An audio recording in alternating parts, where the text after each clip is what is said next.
Today, we're relaxing by the lake with Linda, a QHS member whose life journey is as refreshing and inspiring as a day spent by the water.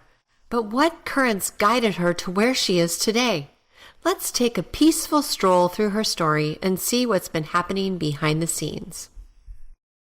My name is Linda, a farm wife, mother of 4, stepmom of 3, grandmother to 13, and great-grand to 12. Also, I'm a dog mom to 2 Yorkies. Over the last decade or so, after being so active in business, farming, and counseling, I've experienced a health decline, both mentally and physically.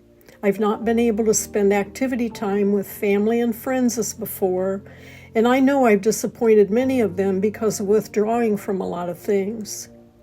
I stopped planning lots of lovely gatherings I used to love, and boating, cookouts, time at the lake, home repairs, roller skating, crafting, as well as workouts at the gym. I realized medical procedures were not the answer to most of my aging problems and sought natural means, finding QHS in the process. I have now changed directions and I'm gaining more energy, physical strength, and optimism. Plus, I've become more active in the work I've always loved, helping others to have healthy minds and bodies, to enjoy life as God intended us all to have. Based on what I have learned over my lifetime, this technology is truly heaven sent. I'm Linda.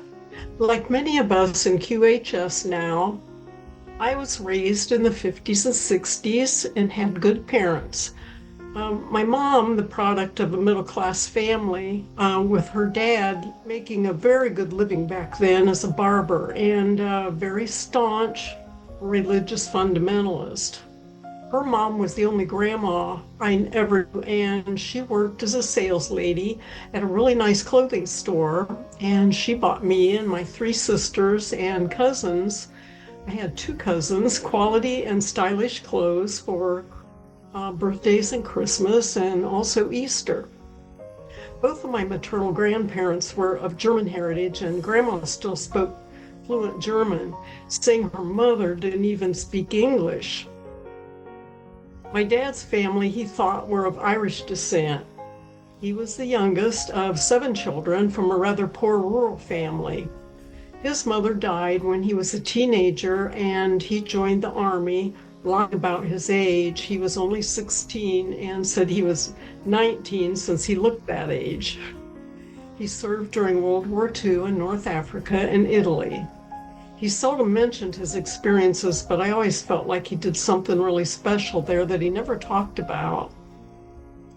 I saw a silver star on his dresser one time, and he said that it came from saving some communications equipment from a Birmingham operating station where he'd worked.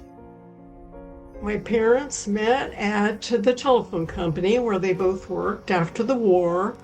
My mom as a switchboard operator and my dad as a lineman. I understand he had an alcohol problem and his drinking caused lots of family problems. When I was 3, I was stricken with poliomyelitis, causing paralysis in my whole right side, so I couldn't walk or feed myself any longer.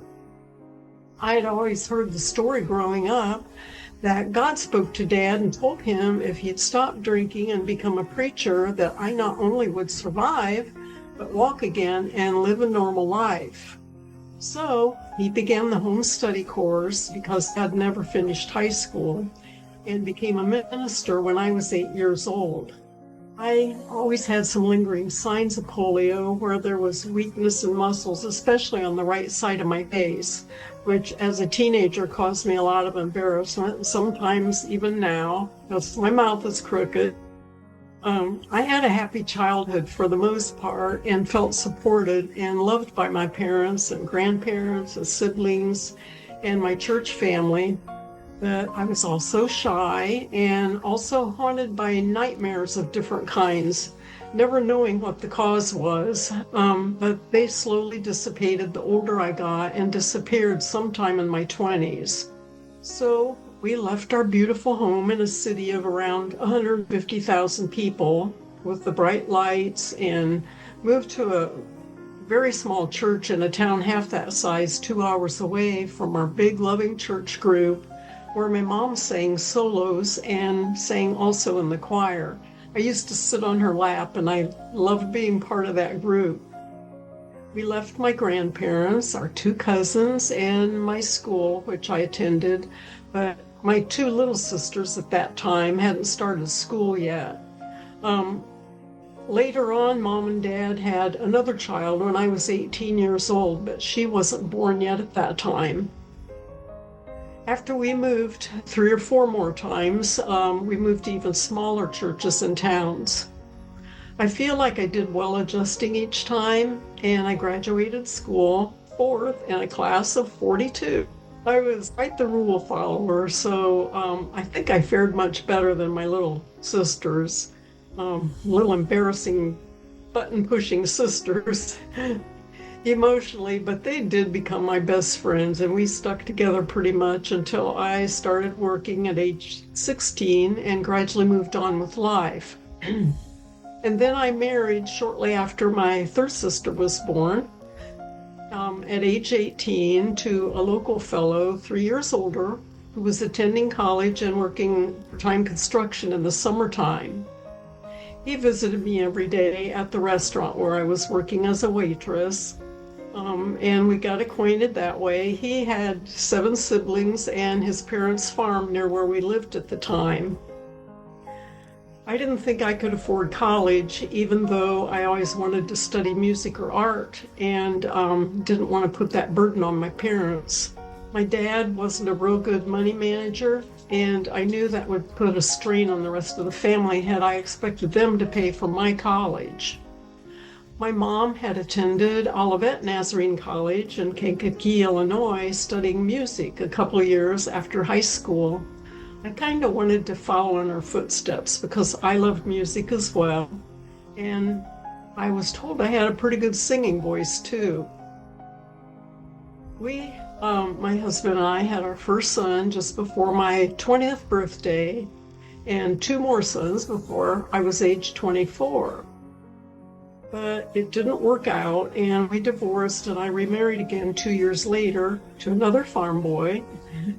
And by age 32, I had another son. No, by age 32 is when I remarried, and then we had another son by age 34. I had few physical problems at that time in my life, and only was in the hospital just to have kids. I did wear glasses for astigmatism and nearsightedness since 4th grade, and had 4 wisdom teeth removed in my 20s. However, since joining QHS, my eyes are corrected, except for reading and computer work, like right now, to read my notes. I had good mentors in my life for cooking and eating as well. As well as any middle-class families in the 50s and 60s. But I did learn to cook from Grandma and Mom. And my exercise consisted mainly of taking care of children, working in large gardens, also working in a 200-tree apple orchard, and later on farm chores with pigs, chickens, rabbits, and cattle. We even had a horse I enjoyed riding for a while. My favorite pastimes, both with and without the family, was skating, roller skating, swimming, boating, fishing, hiking, and riding bikes occasionally. My alone favorites were reading and crafts, knitting, writing, and just learning in general. Our youngest son was studying as an athletic trainer, and he urged me to start exercising regularly in a gym. So I did that 3 or 4, more like 2 or 3 times a week for about 5 years to keep in shape. Mostly strength, resistance, and weight machines, but some treadmill. And then later I bought some equipment and keep it at home and use it quite a bit, but not like I should. My main problems at that time were emotional, from learned dysfunctional family behaviors, restrictive religious rules that I had bought into, and also I was learning to sort out blended family challenges and draw some boundaries that I needed to do. I returned to work in the office as a clerk and a buyer after my divorce, and returned there again a couple years before my 16-year-old son, the youngest of the first three, was killed in a car accident. It was a really difficult time for all of us. But my dear sweet husband, who was also trying to balance all the family drama and manage a farm, I didn't think was supportive at the time, but I realized that he was just doing the very best that he possibly could. And he supported my efforts to overcome my grief. He also helped care for things at home and our youngest son's activities while I attended college class to finish my business degree that I'd started before my divorce and never finished. My older boys had graduated high school by then, and my husband's older children were living with their mother most of the time. While working in business as an office manager / buyer / materials manager, I finished a degree in psychology and then grad studies and became a licensed counselor to begin working in mental health, community mental health, and then as a supervisor of home-based workers in a social service agency a few miles away from us. And I enjoyed that all very much. It was very rewarding. All this time, I was still looking for answers outside myself, not completely over my grief, reading as much as possible about the afterlife, near-death experiences, or other unusual phenomena. Not talked about by other people, of course, because the religion that I was raised with just wasn't working for me, and neither were the antidepressants or the HRT I had been on for about 10 years. Just before the time I retired, I started my own counseling service, taking a few clients of my own through their employment programs, some insurances, and self-paying clients. I also became our township trustee, and after retiring for good, sort of, I volunteered a few different places and had some part-time jobs, but after a while began to feel I really wasn't needed anywhere, and my health began to decline. It was decided that I needed a hysterectomy, bladder suspension, appendectomy, and I also had bladder removed because of a large stone. Also had foot reconstruction and then a fracture below my knee that needed some attention for about 8 weeks. I also realized my right hip was giving way, maybe arthritis, and also I had lots of inflammation in my hands where I had stopped my beloved knitting and crafts and writing and playing the piano that I enjoyed sometimes. On top of all that, then the Big C and the 2020 debacle, which we all know about, those at the time just angered me, and so I started seeking answers outside the normal routes again, which I typically would do when in emotional pain. I'd learned a lot about myself and didn't fall for other people's nonsense anymore. Through all that, I found QHS, thank goodness, thanks to Simon Parks, Alex Collier, Ron Giles, and Tracy, and from listening to many other podcasts on frequency and alternative healing modalities. Then I heard Cynthia talking to Ron, and I just knew where I was supposed to go to complete the rest of my life story.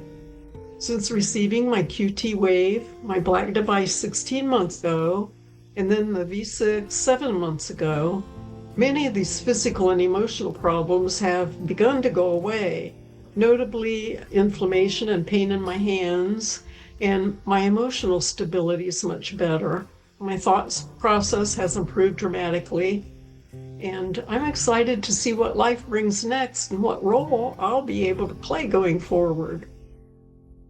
I believe after the QArc, my life will be filled with even more love and joy and excitement, new adventures, and being always with people I love. Not only my family, but all the members of QHS and many new friends I'll surely meet. I'll love doing my work every day and serving others, helping them heal, both emotionally and physically. Maybe get to travel some, seeing everyone flourish and grow and be able to take good care of myself as well. Join us on the Prequel, where every story matters and every voice is heard. Because here at QHS, we're all about healing, learning, and growing together.